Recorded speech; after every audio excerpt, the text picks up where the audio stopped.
Genesis attributes the origin of everything to God alone. And this is affirmed elsewhere in the scriptures: Isaiah, Psalms, Ephesians, Colossians. In the ancient creation myths, oftentimes you have kind of a pre-existent matter. Nothing like that in Genesis. Nothing's pre-existent. God has to bring it into existence. And creation was without strife, conflict, or contention. In the ancient creation myths, oftentimes there's this conflict and contention that the gods have to deal with and overcome this. The so-called Chaos Kampf for the German theologians who talked about this. Genesis has none of that.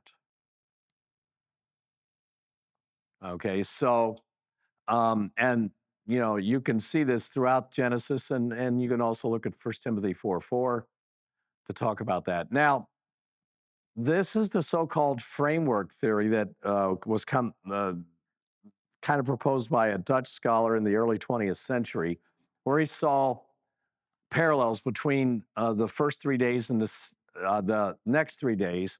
Now, he tried to use it to argue that this was not to be taken literally, that the author of Genesis, which he didn't believe was Moses, was setting up this, and therefore it's not literal. Now, even if there's parallels here, that doesn't mean it's not literal. That's a false dichotomy. Okay, and there are some clear parallels there. You can see with day 1 and day 4, day 2 and day 5, day 3 and day 6. However, notice there's some that cross over. So the lights on day 4 are put in the expanse of day 2, so that, the sea creatures in day 5 are put in the sea, which comes from day 3. That's runs across that. Humans on day 6 rule the animals that are created on day 5 and day 6. So that framework theory that it came up with to try to explain this, well, that doesn't quite work. But if you read modern commentaries on Genesis, you're going to run across this framework theory. And sometimes it's used to argue, see, it's just a literary thing. It's not to be. But the problem is that the parallels, yeah, they're kind of there between 1 and 4, 2 and 5, 3 and 6, but there are parallels that run across those things too. But it emphasizes an order. Yes, I think that's the important part. God does things in an orderly way in creation. I believe God always does things in an orderly way, but we sometimes can't comprehend his order. They might not be in order that human beings can comprehend. So just because it doesn't seem to appear orderly to us doesn't mean it isn't. So at any rate, you might run across this when you read commentaries on Genesis. And it's not completely wrong, and it's a false dichotomy to say that because there's parallels, it can't be literal 6 days. That's just a false dichotomy. We went over this, but just to emphasize it again, all of that, I'm just going to let you look at that for a minute. And that's what we just went over. So Genesis 1:1 to 2:3 is the key passage for discussions of origins of humans and their relationship to creation. The Sabbath commandment refers to 7 days. God's creation of humans makes him the father to everyone. God as father, that trope we find rarely in the Old Testament, but frequently in the teachings of our Lord, okay, comes from his claim of being our creator. Okay, and this is made fairly explicit in Deuteronomy 32 and Malachi 2. And then humans created male and female. God establishes marriage and provides for procreation. Of course, this is in Genesis 1, again in Genesis 2. Our Lord affirms it in Matthew 19, and Paul affirms it in 1 Corinthians 11. Now, this is what I think is one of the chief secular heresies of our time, and it's crept into many Christian denominations. As I said before, if you believe God created you male and female, you don't go fooling with the Creator's design. You know, I'm just amazed at that. You know, that it can creep into Christian churches because if you confess God's Creator, how you handle that cognitive dissonance, I don't know. I just don't know how people live with that cognitive dissonance of God created me, but I can do whatever I want and declare myself to be whatever I want. You know, my wife's an emergency department nurse. She worked at Lurie Children's Hospital in Chicago before she retired. By the way, she's failed retirement. She's back working at Cleveland Clinic. Um, but uh, Lurie Children's started sometime during the time she was working down there doing these gender transition operations and things on children. She just would have none of it. She said, I can't be involved in that. That's just wrong. And then they went to this your preferred pronoun, right? So I was at some function for people at her work, and somebody asked me what my preferred pronoun was. So I said, well, when you talk to me, you can use my name or you can call me you. That's my preferred pronoun. I really seriously, my preferred pronoun, if you can't tell I'm a man, you know, I don't think I look like a woman. No woman would want to look.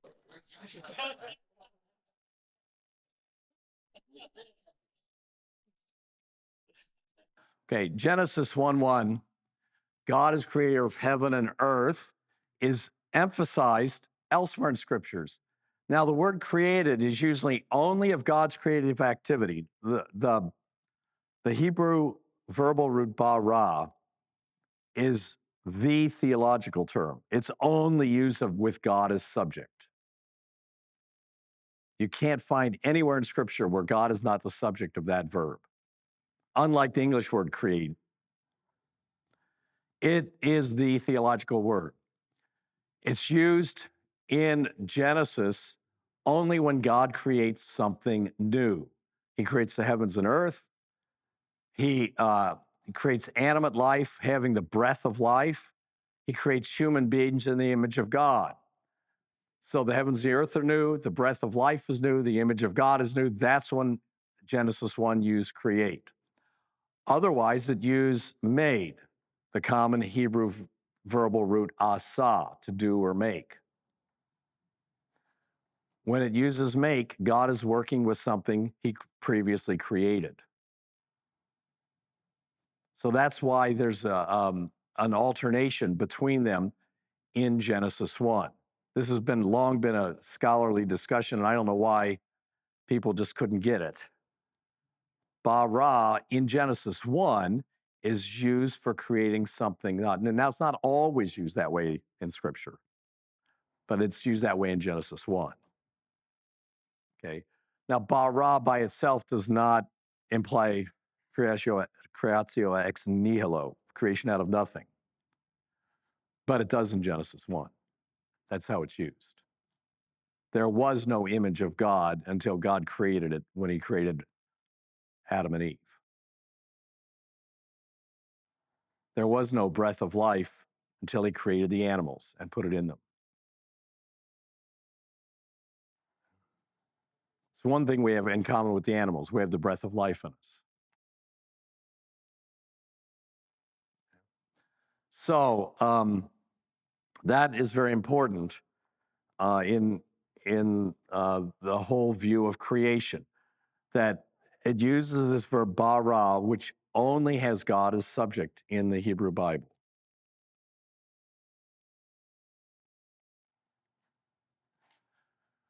Okay, God said marks the power of God to speak things into existence. God speaks almost everything into existence till you get to chapter 2, where he forms woman from the man, right?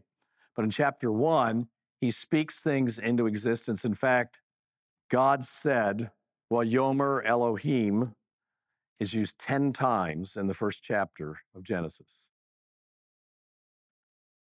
Okay. And of course, this is brought up in the New Testament by Paul and the writer of Hebrews and by Peter. Um, we've already talked about evening and morning as a summary, and we've already talked about the numbering of the days, one day, second, third, fourth, and so forth. Um, so the 6 days of creation testify to God's power, that he has control over all of creation, and he brought it into existence merely by speaking. This is preformative speech to the ultimate, right? I mean, we do preformative speech too. When you marry somebody, I now pronounce you husband and wife, right? Preformative speech, it happens. Not like God, though. When he says it, wow, it really happens. Okay, since the 19th century, it's been asserted that chapter 2 is the second creation account. Boy, I can't spell this. This section treats in greater detail the only events of day 6. And notice the relationship between these days. To be fruitful and multiply, you have the woman created. In Genesis 1, fill and subdue the earth, man placed in the garden to work and watch over it. There's the subduing, he's going to work it and watch over it. Have dominion over the animal. Adam names the animals, which implies dominion over them. Just like you naming your son and daughter. Right? By the way, God didn't tell Adam to name the animals. If you read Genesis closely, he brought the animals to Adam to see what he would name them. God expected Adam to name the animals. Anybody know why? He's made in God's image. And what does God do when he creates things? He names them. He called the evening day. He called the morning night. You were paying attention. Thank you. When you teach, you don't know if anybody ever got it. But Jacob's a pretty sharp guy. So's Sawyer back there, too. I'm sure he could have answered it. That's what it was, right? Adam is in God's image. So he acts like God in some ways. And so he names the animals. God doesn't say, here, Adam, name them. He just says he brought him to see what he would name him. He just knows that Adam is going to give him labels. We can't. We're still that way today, right? You invent a new doodad, you got to give it a name. You just can't call it a doodad, right? Well, you have to give it a name. And, nowadays they invent all these drugs and give them names that nobody can pronounce, but they got to give them a name, and spell them in crazy ways. And you see all these ads on TV. And then you never want to take the drug because they list 20 side effects that you don't want. Yeah. Okay, yeah, pardon. Put into that the idea that uh, God's also having Adam realize his limitation. That he can't speak something into existence, but he can identify something. Yeah, right, exactly. You definitely see the contrast between God who can speak and physical things come into existence, where Adam can just labels what's already there. You're absolutely right that there is that contrast that's built into that. So you would describe that possibly as a teaching moment, right? Perhaps. It's definitely a teaching moment for the Israelites as they're reading Genesis 1. What Adam realizes in his head, I can't say for sure. But definitely for the Israelites, there's that contrast.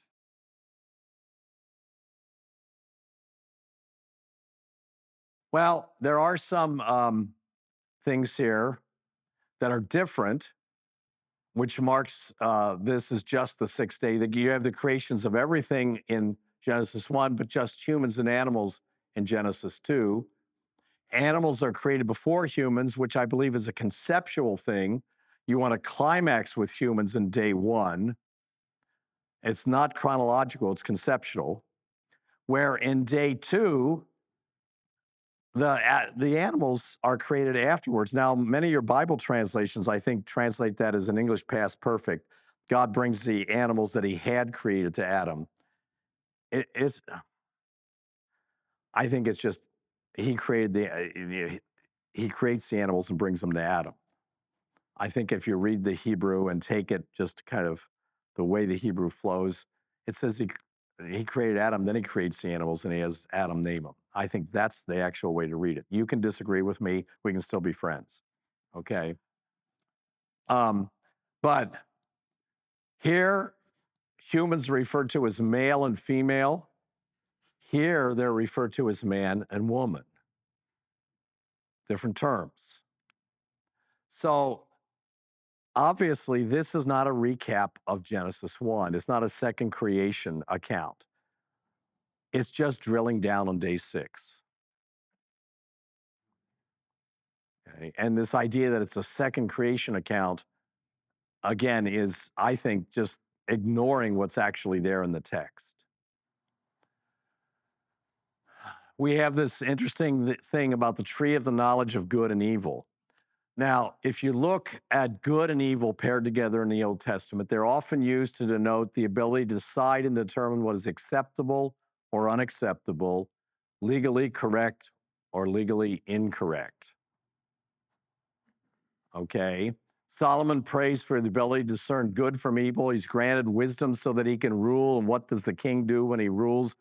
One of the first demonstration of his wisdom, right? They bring these 2 women with the 1 baby, right? And he can make a legal determination. Who's the real mother? Who gets custody of the child? Okay. The tree's fruit, I think, probably bestowed the proclivity to depend on oneself rather than God for morality. This is where it came from, I think. You have the knowledge of good and evil now, and you think you can determine what's right and wrong on your own. Don't kid yourself, we all do it. This is why Luther says we need daily contrition and repentance. We all do it. And the serpent promised Eve that she would become like God. I think he's promising her exactly this: moral autonomy. The only being that's morally autonomous is God Himself.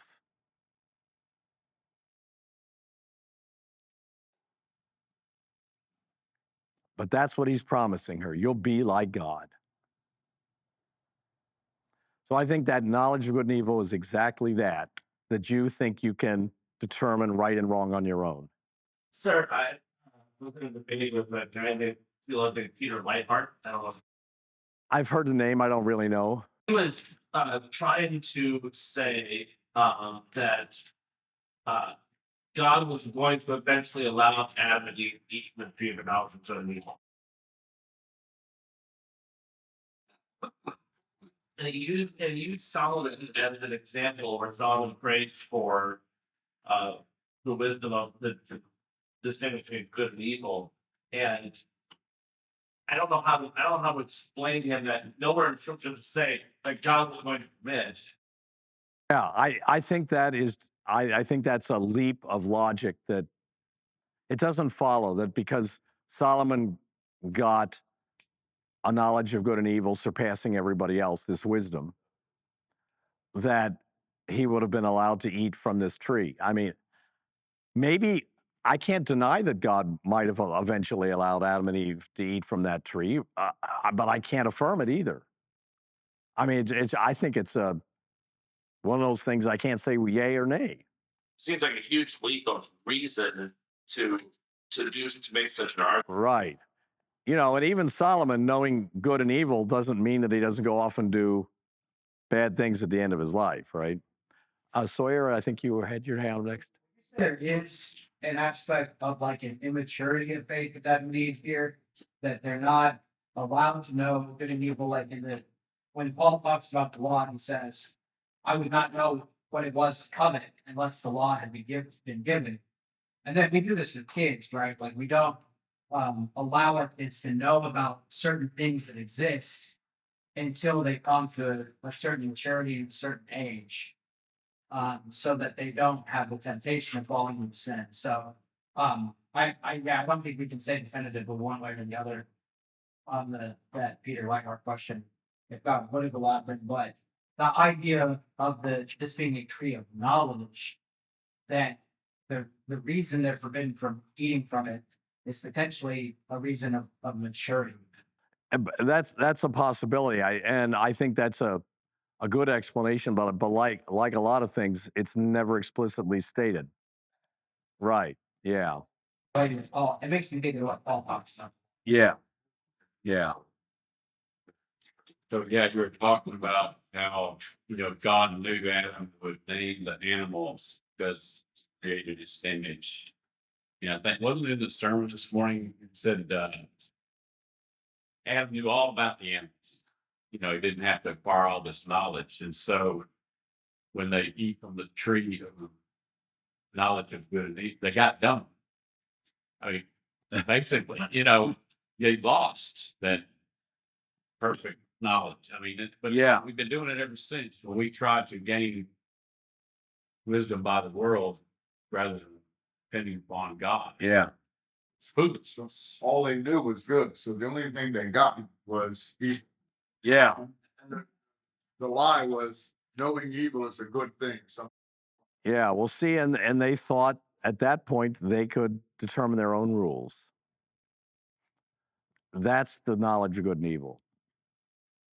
That I can look at these things and say this is good and this is bad, and I do that all the time, and a lot of times I'm wrong and I have to repent.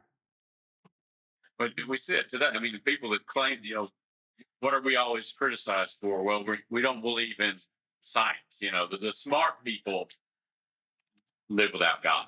Quote smart, which is really that's the foolishness. Yeah.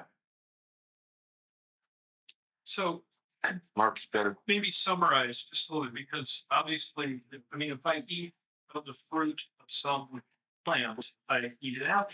I mean, Right. it tastes like an apple, so, or a blueberry or whatever it is. In this case, are you saying the fruit, because they did partake of that fruit, in other words, it had an effect. They were, okay, so, and we know it's knowledge of good and evil. Maybe summarize what that, it kind of touched base on it. I mean, maybe because something was transacted there. I mean, Yeah. it was a fruit that was imbibed. I mean, it was eaten, ingested, and it had an effect because we can see the effect. And of course, there was a judgment by God, but in and of itself, it still has a fruit. It still has an impingement on Adam and Eve, right? Right. What would that? Yeah, I don't know. I guess you could kind of take it as an analogy to the sacraments. Baptism is not simple water only, but right. If I were going for an analogy, that's where I'd go for an analogy. Right? Because most water is just simple water only, right? But when it's connected with the Word of God, well, here it was connected with the Word of God too. The day you eat of it, you will surely die. So that's how I would. But that's an analogy, admittedly. It's complex. I mean, it's fascinating. Oh yeah. Oh, I'm sorry. I'm sorry. Question was that idea of immaturity can't just be immaturity. The only way you can be mature enough to make that good and evil decision ultimately would be with a thing that Satan tempted them with. You can be like God. That's the only way you can be mature enough to make those ultimate good and evil decisions. And that was the problem. Well, we're not God. Yeah, we're not God. We can't be like God. Right. Decisions. And so God says, don't go there. Yeah, well, and that was the whole problem, right? That's the whole problem. Somebody in the back, or I just want you to comment on the word light and the nuance, because God said, "Let us make man in our likeness." We his intent was to make man like him. and they were made like him, like God. They were able to create, procreate, continue the act of creation. Right. Like God, they were given authority, dominion to Yeah. rule over creation. So we have God saying, we're going to make somebody like us. And then we have Satan saying, you will be like God, as if they weren't already like God. Is there something to that word like, or, that? Yeah, well, it's just like or as, just like our English like or as, and it can have a number of different nuances and right. So how much like is like? You're right. I mean, it's not exactly the same, and maybe that's part of the deception is you already have enough like God. You don't need any more. You don't need any more, but when something is like something else, it's not always exactly the duplicate, right? So I think that's probably what's going on there. Well, if we can go on, the woman was to be a helper who will correspond to him. I think that's the nuance of that phrase there that's used twice in Genesis 2. We should note that helper does not imply inferiority. Ezra, by the way, his name means helper. He wasn't inferior to any other priest. Okay. But helper is what God is called for humans several times in the Bible. God is definitely not inferior to humans. So this is not implying women are inferior in any way. Okay, we should see that. Women, Paul talks about women being placed under man in marriage, but that doesn't make her inferior. Just like being in the army, if you're a sergeant, you're under a general, but that doesn't mean you're less important. The army can't run without sergeants, right? It just means you have a different rank and different responsibility. I mean, it's like a parent-child relationship. Parents help their children. Right. Right. It doesn't mean children are less important as human beings. We recognize their lives as important too. So, and as I talked about before, God assumed that man would name the animals. Just a small way of showing how humans are in God's image. I think there's much more to it than that, but just a small way of demonstrating it.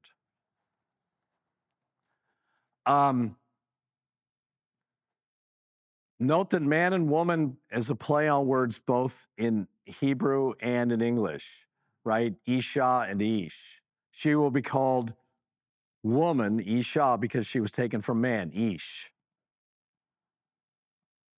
Okay, so there's a play on words there. And then Genesis 2:24 and 25, man will leave his father and mother, be united to his wife until will become one flesh, is the first commentary in the entire Bible. He's been just telling the story at this point. Now he stops and he gives you something that's not narrative. Moses' first kind of editorial comment in the entire Bible. That should perk up our ears when we read it. So it notes the complementary nature inherent in the creation of sexes. It defines marriage as God's establishment. This isn't just some human arrangement that we've come up with.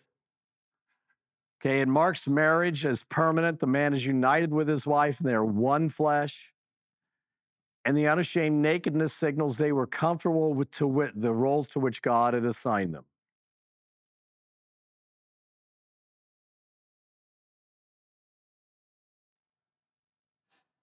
There's a lot packed in there in that first little editorial commentary that Moses gives us. I think it's remarkable that we make it almost through 2 chapters in the Bible before Moses stops the narrative and gives us an editorial comment.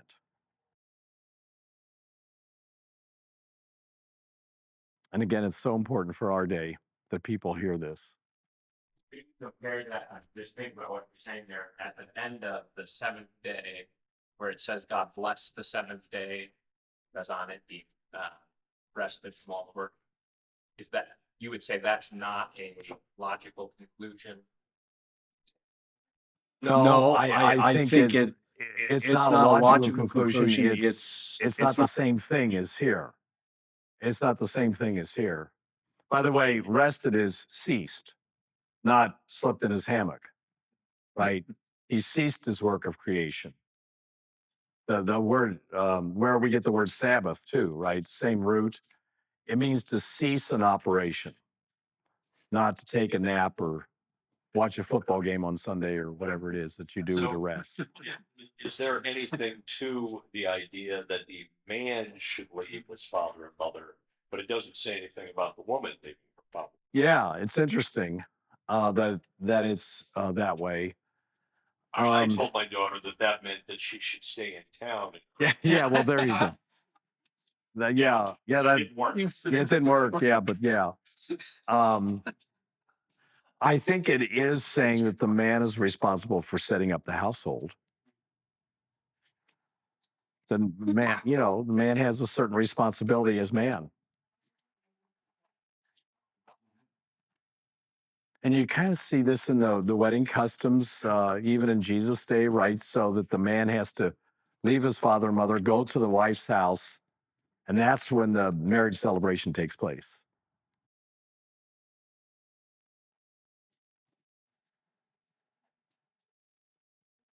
So All this is in my commentary on Genesis. If you want further reading, this is interesting thing. When we were looking, somebody asked me when I wrote this. We looked it up at lunch 2019. I can't remember. They all run together after a while. I think it was about 2017. I got an email from scholar in Great Britain, Cambridge, asking me would I write the Genesis commentary for Tyndale Old Testament commentary. They were doing replacement volumes for the ones that were written back in the 60s. And my first thought was there must be another Andrew Steinmann. And he sent it to the wrong guy because I couldn't believe that, anybody outside of Lutheran circles is. So I considered it quite a great honor to be asked to write in the Tyndale Old Testament commentary series, the only Lutheran they ever asked to write for that series, as far as I know. I think that was quite an honor to be done this. But David Firth, who wrote me, later said to me, well, I read some of these papers you wrote on Genesis, and I thought you were the guy for the job. You can read it and determine whether you think I was the guy for the job or not. But yeah, it was quite an honor to be able to write this. But a lot of this stuff that I've gone over here is in my commentary on Genesis. How are we doing for time? Okay. Could you remark on the breath of life with regard to the creation of man and woman? I wasn't sure if you were going to go into that, so I was sort of waiting to see if you were going to get there with the distinction with man and woman from other flesh. Yeah, well, we share breath of life with animals, right? I'm specifically working towards the soul because I think I just saw this the other day, if memory serves, in the LXX that it uses suke. Suke, yeah. Curious if there's any distinction in the Hebrew, and I was thinking it was ruach, ruach. It's the ruach, yeah. Look, when in Genesis 2:7, it's not the ruach. Isn't it? What is it? It's Shema Hayam. My Hebrew is rusty. Okay, let me So he breathed into his nostrils the breath of life, and I thought it was ruach, but maybe I'm wrong. I thought it was too, and that's why I actually gone and looked at the LXX, and I pull it up here. Yeah, let me get my nephesh. Oh, nephesh can mean breath. Nephesh has a wide range of meaning. Can even mean throat, which right, breath. Ruach, you got wind, breath, spirit, life. So you see spirit, or the creation of a spirit, and I'm asking sort of specifically around the idea of the creation of a soul versus an animal. Yeah, animals don't have souls. This is not relation. This is not soul. No, and I understand that. Yeah. But I guess I'm asking, well, partly because I was just in Corinth and we were talking about how at that time in Corinth, not Corinth, Mississippi. And they have all names from other places in Mississippi, Oxford and Corinth. Yeah. Was some discussion while we were there at the Temple of Asclepion about how people didn't have an understanding of the existence of a soul, and that's where Paul goes into this then in 1 Corinthians 15, is the existence of a soul. So that's what I'm digging in the breath of life and wondering if there's some sort of nuance that differentiates man and woman because of the existence of a soul through this breath of life. Yeah. Can we make a distinction that I would tend to connect it more with the image of God than I would with the breath of life. And I think, the human beings are not given permission to eat animals until Noah comes off the ark. I don't know, they might have broken the prohibition, they were sinners, so who knows? But the only permission to eat animals is given to human beings after Noah comes off the ark. Before then, you only eat plants, and plants are given to the animals to eat. Plants are given to human beings to eat because they have the breath of life, but plants do not have the breath of life. So it seems to me you were like the animals in that we share having the breath of life. And we're not to human beings were not to eat animals until after Noah gets off the ark and God says, now I give you, and I'm going to put the fear of human beings into animals, right? would you say it's a commentary on the part of the Greek writers of the Septuagint, perhaps, that there's the existence? Yeah, I mean they're always we'll look at this in our next session. I'm going to give you a little bit about how the Septuagint and the Samaritan Pentateuch are different from the Masoretic text. And you will see that this is one of the things they do. They adjust it for their audience. Yeah. But I would tend to connect it more with the image of God that we have souls. The promised seed in Genesis 3:15. I think this is a very important passage. And, the early church fathers called this the proto-evangelion, the first gospel. We have this story of the fall in Genesis 3. And of course, it starts with Satan, right, tempting Eve, then Eve eats, then she gives it to Adam, right? And we get the serpent addressed, and we get Eve addressed, and we get Adam addressed, all in these things. But in the address to Eve, we get to the serpent, we get these various things spoken. And in Genesis 3:15, I will put hostility between you and the woman, between your offspring. It's the same word for seed as used in Genesis 1, where the fruit had seed in it. Same word. Between your offspring and her offspring, he will strike your head and you will strike his heel. Now, one of the questions that has come up with this over and over again is seed a singular or a singular collective? With the English word seed, we do the same thing. We can use it as a single seed, right? Or we can use it as a collective. You can go to, Home Depot or wherever you like to go and buy grass seed. And you're not just buying one, right? It's a collective. It's a bag full of a bunch of seeds.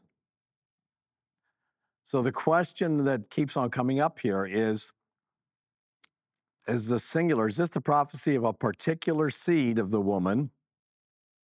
Or is this the prophecy of, a bigger thing? Which is it?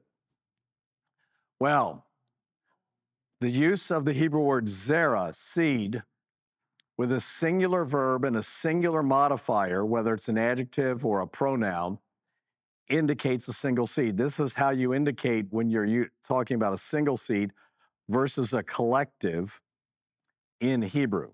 Not the same way we do it in English. Oftentimes, when we want to talk about a single seed in English, we use the indefinite article a, which they don't have in Hebrew. They can't signal it that way. If it's used with a singular verb, or if it's used with a singular modifier, it's a single seed. You can see this in a number of places in the Bible where it's a single seed. Genesis 4:25 is the first one that follows this, where after Cain kills Abel, Seth is born, and Eve says, I've gotten another seed. Singular, not a collective. Okay, and another there is singular. It's the singular modifier. Okay, and that's used elsewhere. Here it's, whoops, sorry. I keep on thinking I have a pointer here. Does this have a pointer on it? I may switch to mine because it has a pointer on it. But Zerah, her seed, the pronominal suffix there, that hey with the little dot in it, I always taught my students that's called a mapik. That's not a doubling of the hey that the elves would do. It's just saying it's a real hey. Her seed is used with a singular modifier, her. So we're talking about a particular descendant of the woman, not just all her descendants.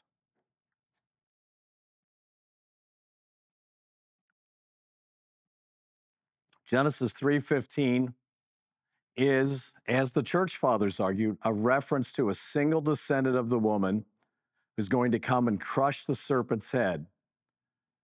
Therefore, it's the work of Christ promised in the seed of Eve, and of course Adam. He had to be around to make it happen too. Now, I think this is very important. This is the first messianic promise in the Bible. It's talking about a particular person who would come to crush the serpent's head. Now, you've probably all seen that movie that was put out a number of years ago, The Passion of the Christ with Mel Gibson, right? Now, Gibson got it.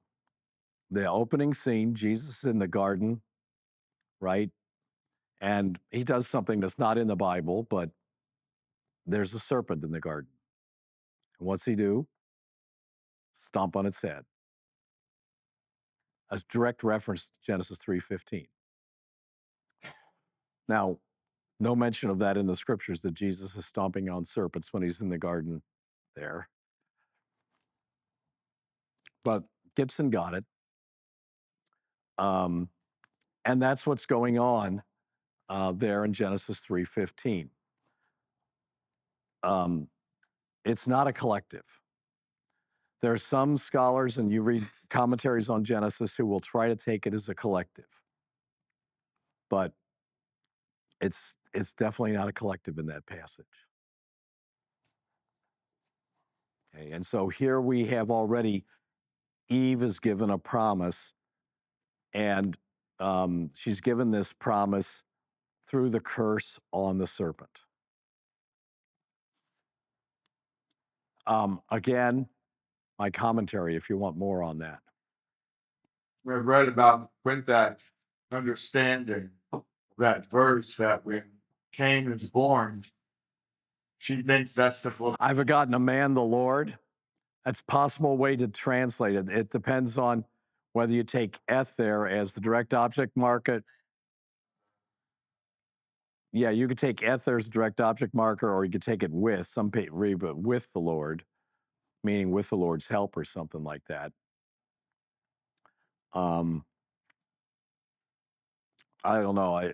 That one could go 50-50, I think, in my mind, whether it's with the Lord or I've gotten a man, the Lord. She thinks the promise has come true right away. If that's what she thought, her expectations were dashed pretty quickly. And how disappointing for all when the way the game turns out. Yeah. Question in the back? Could you, maybe we don't have time for this, so feel free to jump inside, but could you go into the weakness of the collective interpretation? I mean, part of it, I think what you're saying is not there in the text, but would there be other things downstream if you wanted to say this is collective, that you would say that's gonna cause you problems here. Yeah, well, the collective is usually used to deny that there's a messianic promise from the beginning.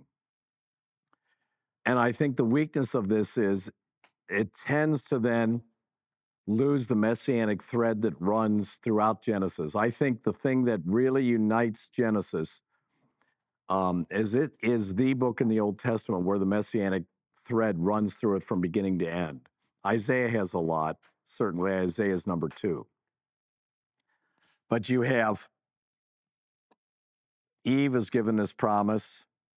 The genealogies will eventually connect us to Abraham, who's given the promise. It's passed to Isaac, it's passed to Jacob. And Jacob, on his deathbed, gives the messianic prophecy connected to Judah. It's Genesis from beginning to end. Well, not quite beginning, but Genesis 3 through 49. Okay? It's the thing that we're tracing. We're not just the creation of Israel. Israel's there for the blessings on the nations. And the blessings on the nations come through the Messiah. I think the weakness of the collective interpretation is you diminish. Yeah, you depersonalize and you diminish the messianic predictions.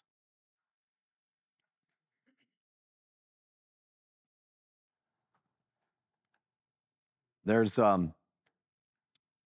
you know, I think one of the things that sometimes we don't emphasize enough, the Christian reading of the Old Testament is heavily messianically oriented, unlike the Jewish reading of the Old Testament. Okay, the Christian reading of the Old Testament from the beginning, from the preaching of the apostles, from the teachings of Jesus himself, is heavily messianic. So our Jewish friends say Israel, the people, is the Messiah. And still today, that's the emphasis. Yeah, and they want to take it as collective too because of that. And this is mainly a modern Jewish conceit. It doesn't come about until probably Rashi, who's like 12th century. And because too many too many Jews were converting and becoming Christians, even at that late date. Okay, and you can see this, by the way, in Isaiah 52 and 53, the famous messianic passage in Isaiah is borne our griefs and carried our sorrows. That's not in the synagogue Haftarah readings now. It used to be. Okay, you remember the synagogue, they have the Torah readings. They read through the Torah on a 3-year cycle, read the entire Torah serially in a 3-year cycle. Then they have the Haftarah readings. They read readings from the prophets. Now, the prophets include Samuel, Kings, Joshua, Judges, as well as what we would think of as the prophets. And it used to include Isaiah 52 and 53. In the Middle Ages, it was taken out. It's called the hidden chapter. Why did they take it out? Too many Jews read it, and they said, wait a minute, that sounds like Jesus. And they became Christians. It's not read in the synagogues anymore. But the rabbinic tradition before, say, year 1000 to read Genesis 3:15 and perhaps Genesis 12:3 as a single sign for. I'm not so familiar with the rabbinic tradition on Genesis 3:15 that I could say definitively. Definitely, a personal Messiah, a single person, is the rabbinic teaching down into the Middle Ages. And then it changes, and it's largely in reaction to Christianity at that point. Still, at that point, too many Jews are becoming Christians. Now, this happens in every generation, still happened in our generation. Jews read the scriptures, they see the messianic passages, they match them up with what Jesus did, and they become Christians. Doesn't happen in great numbers, but it's still happening. Michael Rydelnik, who teaches in Chicago at Moody Bible Institute, hi- what happened to him is an interesting journey. Jewish, as a teenager, his grandmother converts to Christianity. He decides to go into the Old Testament, the Jewish scriptures, and prove to his grandmother that Jesus is not the Messiah. And so he reads all these passages and he's convinced Jesus is the Messiah. Okay. This is the Christian reading of the scriptures from the very beginning, a heavily messianic orientation towards the Old Testament. Struggling with this statement, the Christian reading of the Old Testament, with what you were saying before. I mean, is it exegetical or eisegetical? Well, I would say it's definitely exegetical.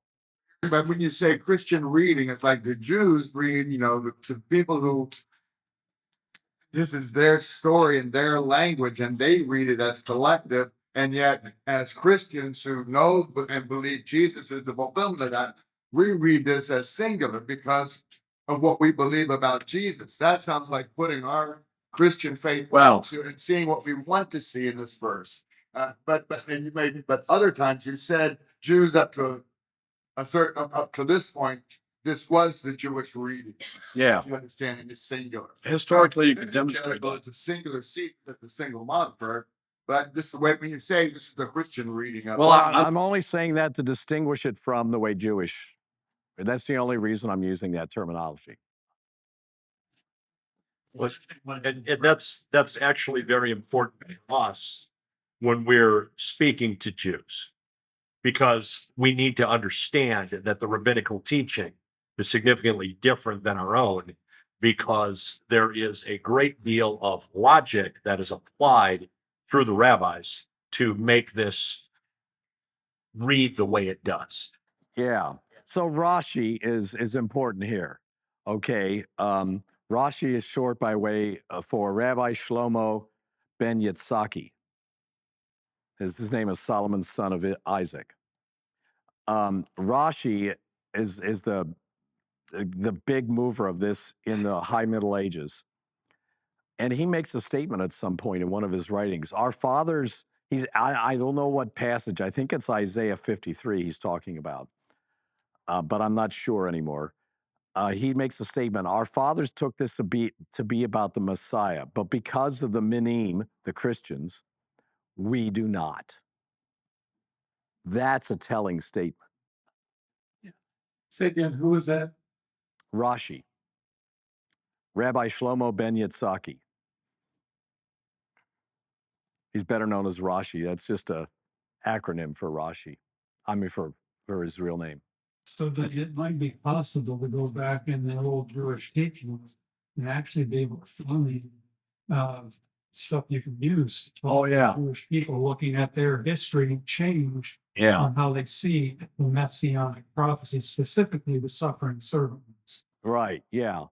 Well, see, and what makes Christianity different from Judaism, and you see this in the Gospels, right? The disciples get it that the Messiah is going to be a king. That's what they're looking for, right? What they can't figure out is how to marry the king thing with the suffering thing. That's what Jesus does for us.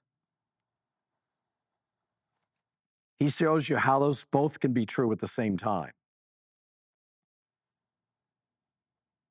Okay, the Jews in Jesus' day and beyond Jesus' day don't have any trouble with the Messiah as a king. That's taken, right? When they take Jesus to Pilate, what do they say? He's claimed to be Messiah, a king. They get that part. The suffering part is how they can't figure out how to integrate that in to the thinking.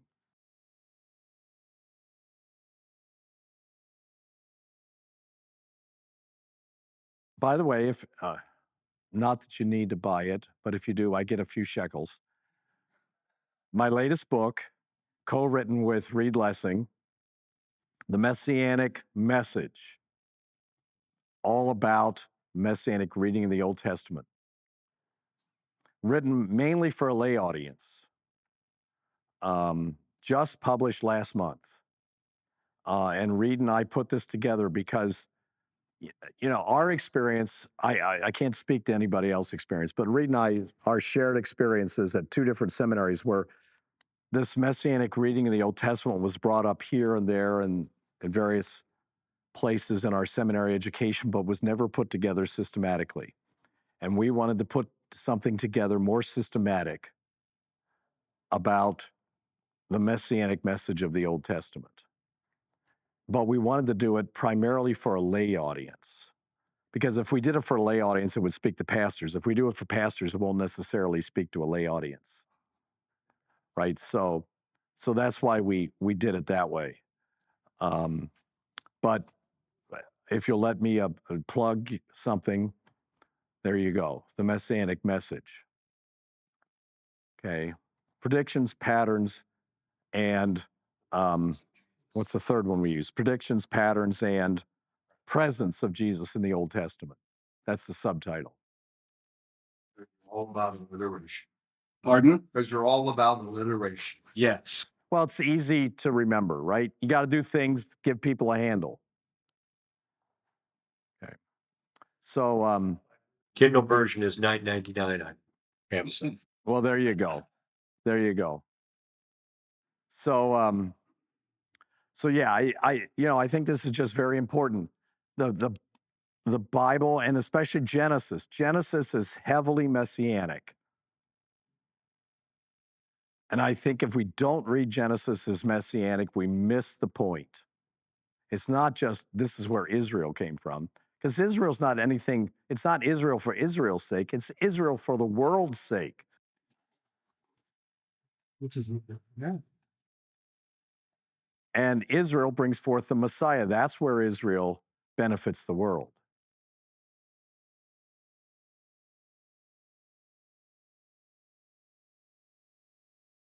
That was a short PowerPoint, but a long conversation. We have about 15 minutes left. So if you want, I can start the next presentation. We'll have to stop in the middle and go on, but I've got a lot, I won't run out. I'm like preacher, I can go on forever. Quick question, maybe it's later PowerPoint. I ran across somebody online who complained about the ESV's translation of 3:16, that the woman's desire will be contrary to her husband. Do you have an opinion on that? Because when I ran across it, I didn't have the means to parse the question. Yeah, it's nonsense. The ESV is nonsense. They changed that in their newest revision. And then there's I think very little textual basis for that. It's your desire will be for your husband, but he will rule over you. Yeah. Okay. I'm going to get a little nerdy on you, but then I get a little nerdy a lot.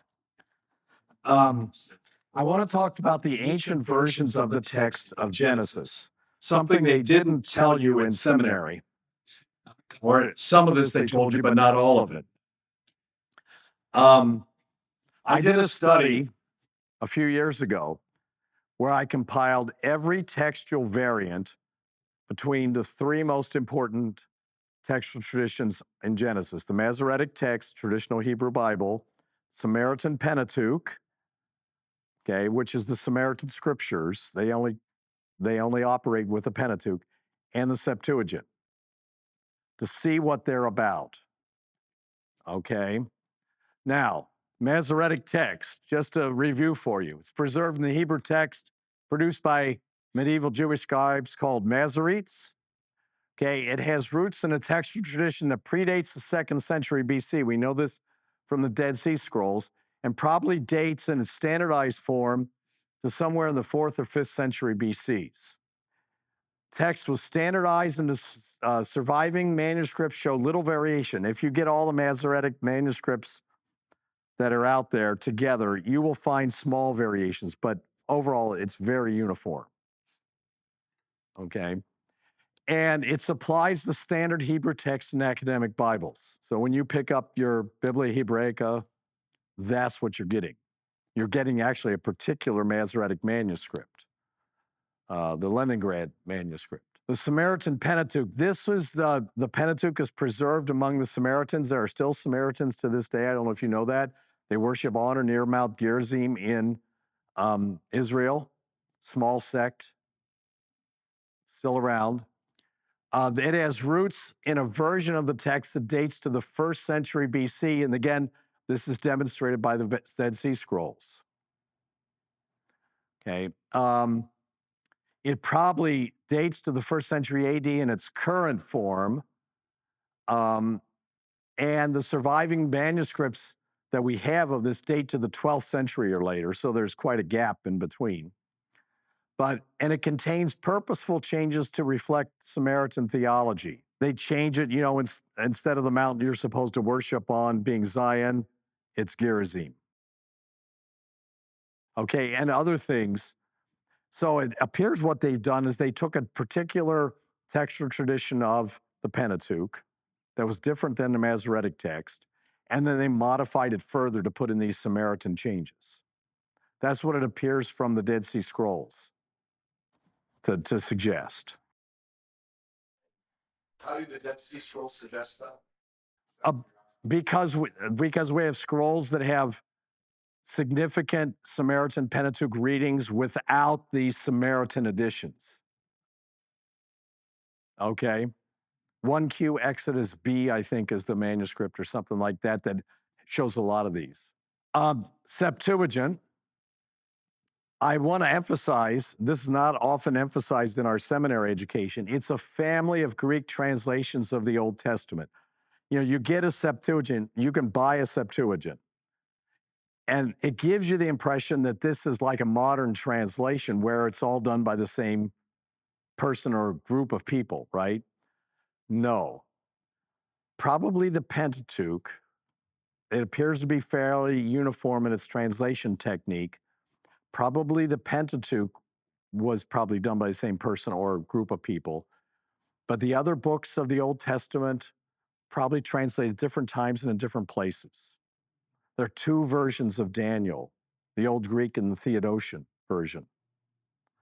In the book of Kings, Samuel and Kings, it appears to be somebody wove together 2 different Greek translations, the so-called Old Greek and the so-called Kai-Ge translation. Kai and Ge being the operative words that are used to link things together there in Greek. So the Kai-Ge translation. So the oldest portion is the Pentateuch. The Pentateuch is probably translated in the mid-3rd century BC in Alexandria, Egypt. So it gives us a very ancient form of the text of Genesis. The text itself that it was based on was probably from the 4th and 3rd century BC, and the oldest surviving manuscripts of the Septuagint are from the 4th or 5th century AD. So what did I do? I compared the entire text of Genesis and all 3 traditions using the latest scholarly editions of all 3. So Biblia Hebraica Quinta, published in 2015 for Genesis, they're working on the 5th edition, the Quinta edition of Biblia Hebraica. Only certain fascicles are available right now, not the entire Old Testament yet. It was supposed to be done. Well, when they announced it in 2000, they said it would be done in 2010, and I just smiled and said, it's not going to be done in my lifetime. And they still haven't produced, all of it. But in 2015, they put out Genesis. I used Von Gall's edition of the Samaritan Pentateuch. There's an ongoing project to do a modern critical edition of the Samaritan Pentateuch. It's not available for Genesis yet. So I had to use Von Gall's edition. That's the latest one that was available. And the Göttingen Septuagint is the scholarly critical edition of the Septuagint and was published in 1974. Okay, so I used the latest critical editions. I compiled them. I have them on a spreadsheet. If you go to my academia.edu website, you can get it, this spreadsheet converted to a PDF there for those of you who are as nerdy as I am. So the methodology, I compiled all variants except purely orthographic variants, just because they spelled a word a little bit differently, no big deal. You know, they used a yod vowel marker here, they didn't use a yod vowel marker there. Who cares? You know, it's not a significant variant. Okay, and purely translational variants. This is where they translated something and it looks different, but the underlying text is probably not any different. So the most famous one, Masoretic text, Samaritan Pentateuch, Joseph receives what? Well, he receives a tunic of the pas. Pas is the palm of the hand or the sole of the foot. So it's either a long sleeve tunic, which is what I think it was, or a long tunic down to his feet. Okay. Septuagint didn't know what to do with that. They translated a variegated tunic, which comes out in the King James Version, coat of many colors, and of course in Andrew Lloyd Webber's Technicolor Dreamcoat. Okay. Sorry to shatter your preconceptions once again. You stick around me long enough, you're not going to have any preconceptions. Okay. Another example is Masoretic text and Samaritan Pentateuch have by the life of Pharaoh in a North formula. Septuagint has by the health of Pharaoh. There's probably not a different word there in Hebrew that the Septuagint translators are looking at. They're probably just adjusting it for their audience. So those type of things I didn't compile as variants. Okay. So there you go.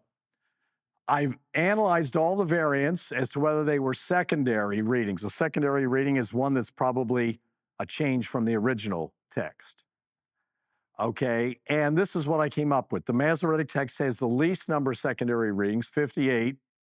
It's not perfect, it's very good, but sometimes it has things that probably weren't originally there.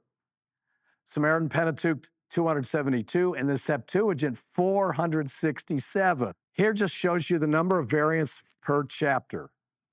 And you see it fluctuates chapter, and oftentimes the spikes come where chapters where there's all kinds of interesting things going on. And there, more variants introduced there and a lot less otherwhere. So by chapter, there's the fluctuations. Just in case you see, it's not uniform throughout. Some chapters have a lot more variants, some have less. Okay. So the Septuagint has the most unique variants. That is that Septuagint has a reading not found in the other two at all. Of the variants, a lot of times the Septuagint is just the same as the other two, right? But when it varies from the other two, 49%, almost half, are in the Septuagint. Masoretic text has 158 unique variants, more than the Samaritan Pentateuch, which is 140. But again, not all variants are created equal. We'll look at this in a minute.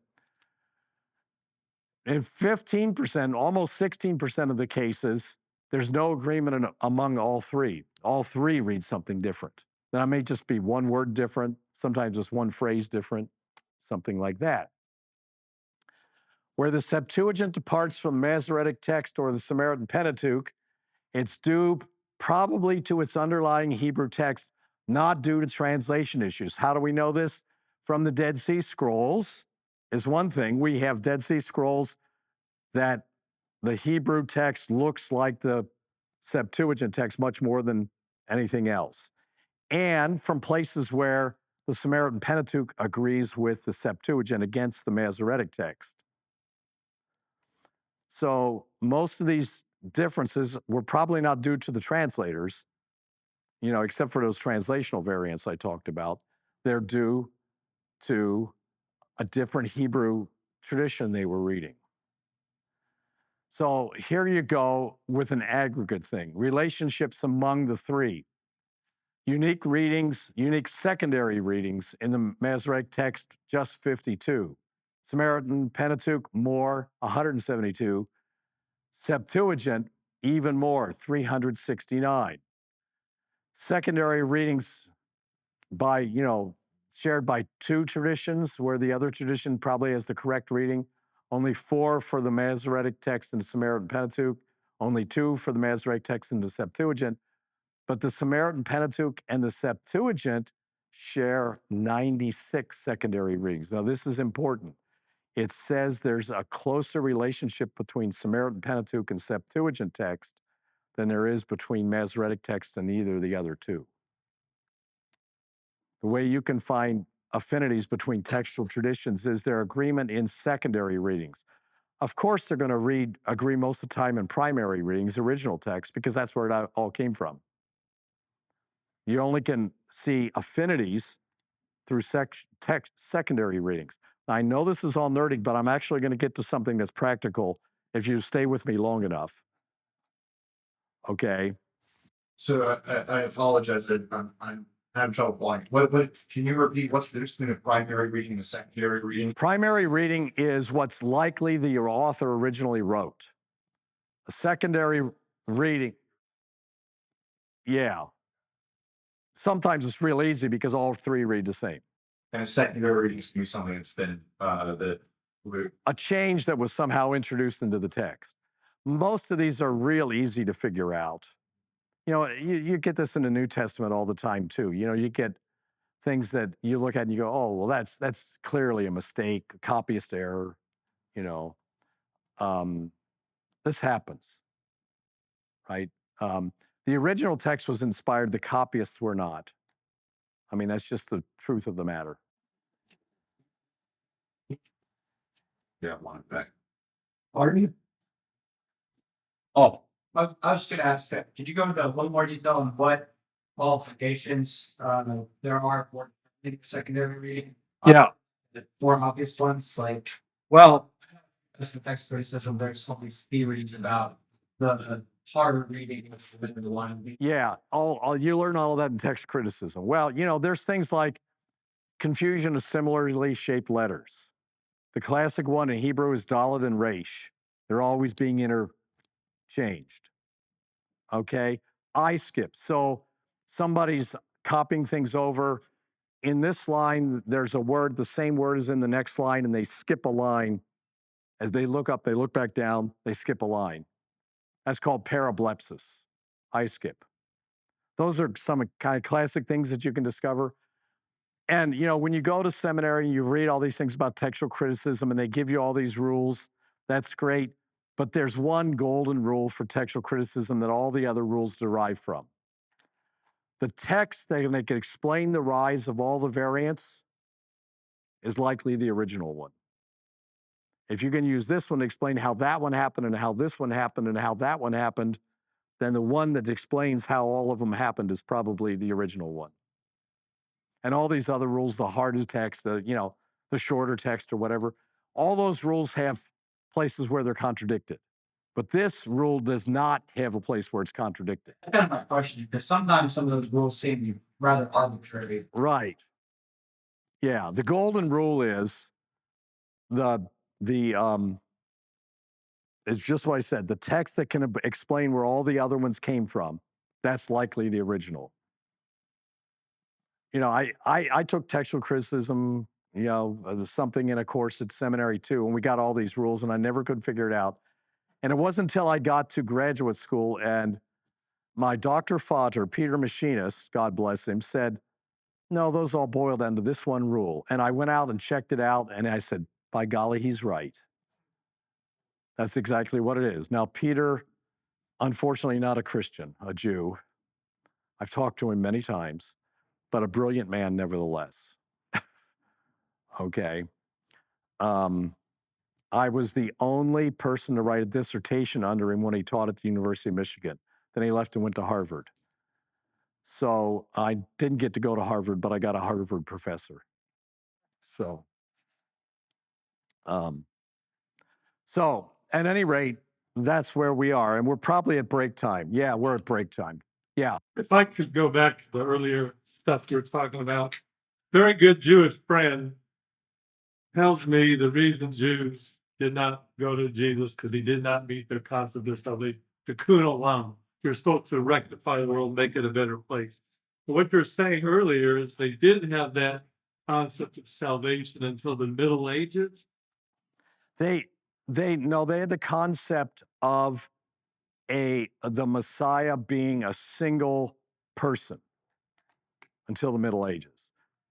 What they've done, except for the ultra-Orthodox Jews, who still believe in a single person as the Messiah, they've made it a collective. The Jewish nation as leaven all of society or something. But that was an innovation in the Middle Ages. Right. That's especially in Reformed theology. Yeah, Reformed and to a certain extent conservative, and even some Orthodox. But the ultra Orthodox still believe in a single Messiah. But it's so uncommon to find Jews who believe in a single Messiah nowadays that the modern Hebrew expression for never, or at least one modern Hebrew expression for never, is Ad bo Mashiach, until the Messiah comes. Tells you all you need to know.